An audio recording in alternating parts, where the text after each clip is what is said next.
Kaleshwaram planning, execution, completion, operation and maintenance మాత్రమే కాదు, ధరలు, కాంట్రాక్టుల సవరణలో ప్రత్యక్షంగా పరోక్షంగా పూర్తి బాధ్యత కేసీఆర్దేనని జస్టిస్ ఘోష్ కమిషన్ తేల్చింది. అధికారులు పూర్తి నిర్లక్ష్యంగా వ్యవహరిస్తే రాజకీయ నాయకులు బాధ్యతారహితంగా పనిచేశారని తప్పుబట్టింది. అంతేనా, నిర్మాణ సంస్థ ఎల్&టీ పైన ఘాటుగానే స్పందించింది. మేడిగడ్డలోని 7వ బ్లాక్ ను ఆ సంస్థ సొంత ఖర్చులతో పునర్నిర్మించాలని తేల్చి చెప్పింది. జస్టిస్ పీసీ ఘోష్ కమిషన్ 2 రోజుల క్రితమే నివేదికను ప్రభుత్వానికి అందజేసింది. ఇందులో పలు కీలక అంశాలను కమిషన్ ప్రస్తావించింది. నిజాయితీ, చిత్తశుద్ది కనిపించడం లేదని పేర్కొంది. 3 బ్యారేజీల నిర్మాణానికి ప్రాథమికంగా పాలనాపరమైన అనుమతులు తీసుకున్నారని, ఇందుకు జీవోలు 231, 232, 233 జారీ చేశారని, కానీ వాటిని కేబినెట్ ముందు ఉంచలేదని, మంత్రివర్గ ఆమోదం తీసుకోలేదని, ఇది ప్రభుత్వ నిబంధనలను ఉల్లంఘించడమేనని స్పష్టం చేసింది. కాళేశ్వరం ప్రాజెక్టు ఖర్చు 71,436 కోట్లని ప్రధానమంత్రికి 2016 జనవరి 21న అప్పటి సీఎం రాసిన లేఖలో పేర్కొన్నారని, విచిత్రం ఏమిటంటే అప్పటికి వ్యాప్కోస్ తుది డీపీఆర్ ను ప్రభుత్వానికి సమర్పించలేదని తప్పుబట్టింది.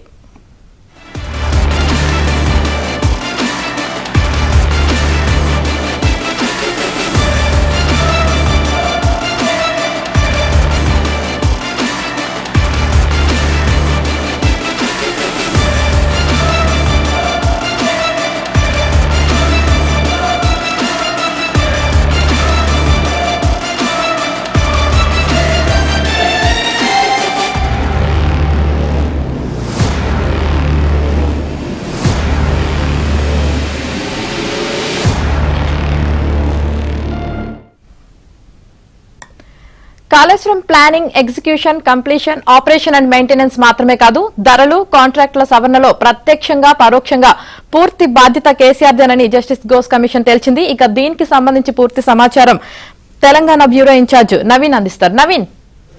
సో యామిని, ఇది ఒక సంచలనమైనటువంటి నివేదికగానే చెప్పుకోవచ్చు. ముఖ్యంగా గత ప్రభుత్వంలో గత ముఖ్యమంత్రిగా పనిచేసినటువంటి KCR dream child project Kaleshwaram project.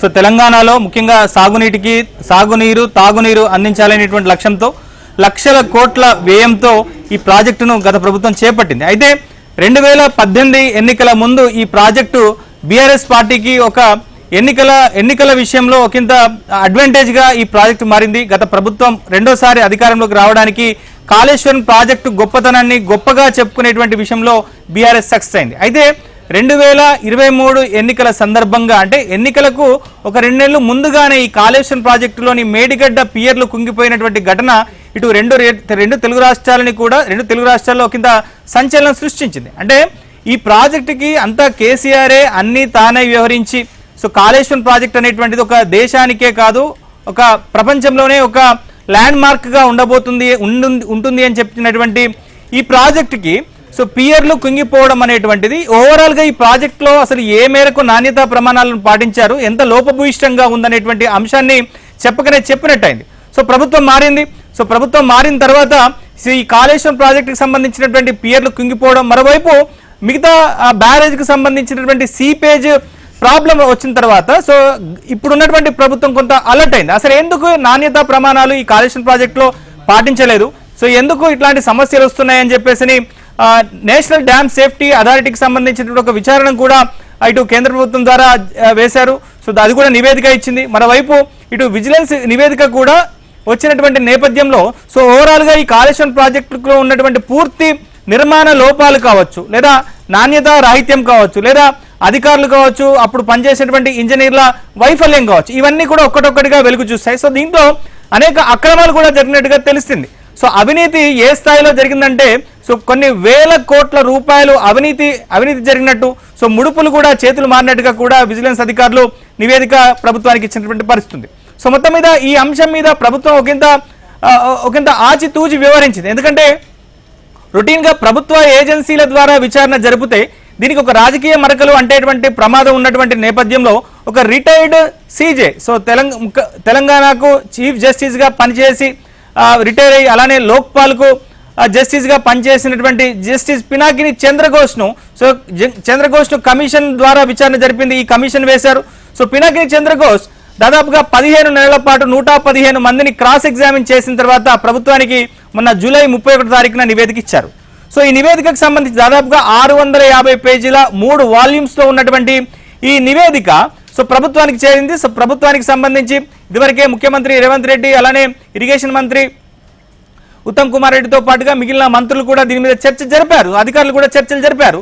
So పూర్తిగా ఈ కమిషన్ ఇచ్చినటువంటి రిపోర్ట్లో ఉన్నటువంటి జిస్ట్ని సో ప్రిపేర్ చేయడం కోసం కమిటీని కూడా వేశారు. సో ఆ కమిటీ కూడా ఒక నివేదికని రూపొందించింది. సో రేపు కేబినెట్ సమావేశం జరగబోతుంది. ఈ కేబినెట్ సమావేశంలో కాళేశ్వరం ప్రాజెక్టుకు సంబంధించి జస్టిస్ పినాకిని చంద్రఘోష్ కమిటీ ఇచ్చినటువంటి ఆ నివేదిక మీద ఒక పూర్తి స్థాయి చర్చ జరగబోతుంది. సో ఎలా కాళేశ్వరం ప్రాజెక్టులో అవినీతి జరిగింది, సో ఏ విధంగా కూడా అక్రమాలు జరిగాయి, సో ఏ విధంగా నాణ్యత ప్రమాణాలను పట్టించుకోలేదు, ఏ విధంగా కాంట్రాక్టర్లకు డబ్బులను దోచిపెట్టారు. సో అధికారుల దగ్గర నుంచి మొదలు పెడితే ఇంజనీర్ల వరకు అలానే ముఖ్యమంత్రితో పాటుగా గత ప్రభుత్వంలో ఈ కాళేశ్వరం ప్రాజెక్టు విషయంలో కీలకంగా పనిచేసేటువంటి మంత్రుల పాత్ర విషయంలో కూడా ఒక పూర్తి స్థాయి clarity already justice Pinakini Chandra Ghose committee ఇచ్చింది. సో ఈ కమిటీ ఇచ్చినటువంటి నివేదిక నుంచి చాలా మనకి ఇన్ఫర్మేషన్ కూడా వస్తుంది. అసలు ఈ నివేదికలో ఏముంది, సో ఎవరెవరు బాధ్యతలు, ఏ విధంగా వీళ్ళు అక్రమాలకు పాల్పడ్డారు, సో ఓవరాల్గా కాళేశ్వరం ప్రాజెక్టులో ప్రధానంగా ఉన్నటువంటి 3 బ్యారేజీలలో ఎట్లాంటి నాణ్యత ప్రమాణాలు పాటించలేదనేటువంటి అన్ని అంశాలు కూడా వెలుగులోకి వచ్చాయి. సో ఇది ఒక రకంగా దేశంలోని ఒక సంచలనమైనటువంటి నివేదికగానే చెప్పుకోవచ్చు. ఎందుకంటే ముఖ్యమంత్రి పాత్ర విషయంలో అంటే కాళేశ్వరం ప్రాజెక్టుకి అంతా తానే కేసీఆర్ వివరించారు. ఆయన ఎన్నోసార్లు కూడా చెప్పుకున్నారు. సో తన మెదడును రంగరించి కరిగించి కాళేశ్వరం ప్రాజెక్టును తాను నిర్మించారని చెప్పారు. సో కనుక సో ఆయన పాత్ర ఏ విధంగా ఉందనేటువంటి విషయాలన్నింటినీ కూడా కాళేశ్వరం కమిషన్ రిపోర్ట్లో ఉన్నాయి. సో నిపుణుల కమిటీ ఇచ్చిన నివేదికను కూడా కేసీఆర్ పక్కన పడేశారు. సరే ముఖ్యమంత్రి పక్కన పడేయచ్చు, కానీ సో ఆ ప్రాజెక్టులో కీలకంగా వివరించినటువంటి ఇరిగేషన్ చీఫ్ సెక్రటరీగా స్పెషల్ చీఫ్ సెక్రటరీగా పనిచేసినటువంటి ఎస్కే జోషి కావచ్చు, సో ముఖ్యమంత్రికి పర్సనల్ సెక్రటరీగా పనిచేసినటువంటి స్మితా సబర్వాలే కావచ్చు, లేదా కాళేశ్వరం ప్రాజెక్టుకి ఈఎన్సీగా పనిచేసినటువంటి మురళీధర్ రావు కావచ్చు, లేదా కాళేశ్వరం ప్రాజెక్టుకి సంబంధించినటువంటి చీఫ్ ఇంజనీర్గా పనిచేసినటువంటి హర్రామ్ కావచ్చు. సో వీళ్ళు ఏ విధంగా గత ప్రభుత్వ పెద్దలను మెప్పించడం కోసం 1 లక్షల కోట్ల రూపాయల విలువ చేసినటువంటి కాళేశ్వరం ప్రాజెక్టులో ఏ విధంగా అవకతవకలకు పాల్పడ్డారనేటువంటి అన్ని విషయాలను కూడా కాళేశ్వరం కమిషన్ జస్టిస్ పినాకిని చంద్రఘోష్ పూసగుచ్చినట్టుగా ఆయన తన నివేదికలో పొందుపరిచినటువంటి పరిస్థితుంది. సో మొత్తం మీద రేపు కేబినెట్ సమావేశం జరుగుతున్నటువంటి నేపథ్యంలో సో ఈ నివేదిక విషయంలో ప్రభుత్వం ఎలా ముందుకు వెళ్ళబోతుంది, ఎందుకంటే ఇది రాజకీయ మరకలు అంటకుండా సో తెలంగాణకు రాష్ట్రం ఏర్పడిన తర్వాత తెలంగాణకు సాగునీటి విషయంలో చాలా ఇబ్బంది పడింది కాబట్టి సో తెలంగాణలో దాదాపుగా ఒక 72,000 ఎకరాలకు తాగునీరు అందించే దాదాపుగా కొన్ని లక్షల ఎకరాలకు తాగునీరు అందించేటువంటి కోసం చేపట్టేటువంటి ప్రాజెక్టు తమ ఘనతని గత ప్రభుత్వం చెప్పుకుంది. కానీ దాని వెనుక జరిగినటువంటి వ్యవహారం అంతా కూడా పినాకిని చంద్రఘోష్ కమిటీ పూర్తిగా నివేదిక రూపంలో వెల్లడించింది. సో రేపు ఇక ప్రభుత్వం ఏం చేయబోతోంది, సో ఎట్లాంటి చర్యలు తీసుకునేందుకు రెడీ అవుతుంది. ఇప్పటికే విజిలెన్స్ నివేదిక ద్వారా ఈ కాళేశ్వరం ప్రాజెక్టులో కీలకంగా పనిచేసినటువంటి ఈఎన్సీఏ కావచ్చు లేదా హరిరామే కావచ్చు, వీళ్ళందరినీ కూడా జైలు కటకటాలకు పంపించింది. మరి ఈ ప్రాజెక్టుకు అన్ని తానే వివరించినటువంటి గత ప్రభుత్వ పెద్దల విషయంలో ప్రభుత్వం ఏం చేయబోతుంది?